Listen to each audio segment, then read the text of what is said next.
Game? Mahirap nga naman ng kumayod. Evelyn, baka pwede akong makihiram. Kulang binigay sa akin ng nanay na pera para sa field trip namin. But when you make it to the top, it's all worth it. Iba talaga kapag boss, hindi siya. Ayan o.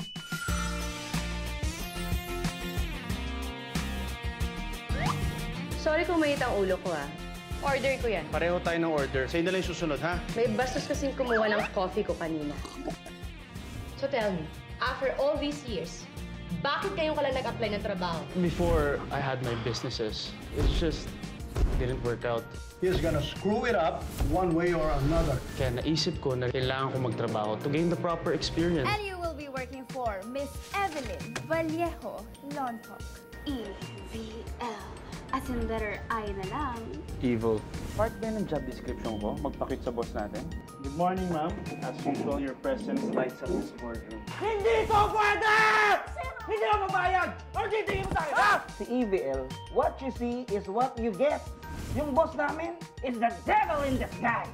Sabi, Joe. Shut up. Being on top is never as easy as it seems. Evelyn, gusto ko sana magpakasal na tayo. Kailangan mo na makatapos ng kapatid ko sa college at makaluwag-luwag si kuya sa negosyo niya bago tayo magpakasal. Lagi na lang ako nasa ibaba ng mga priorities mo. Maliit pa lang ako, binubuhay ko na kayong lahat! May isa pa sa inyo may nagtanong sa akin kung okay ako, kung anong nararamdaman ko! Sometimes love Alam mo, minsan subukan mong lumabas dyan sa comfort zone mo. can be your greatest success.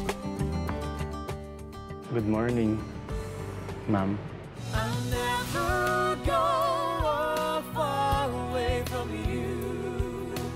Even the sky will tell you. In love siya.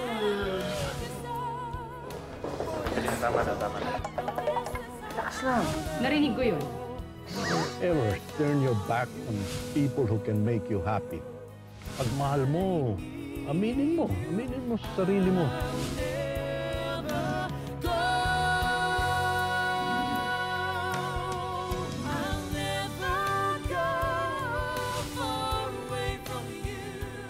Mr. Estrella!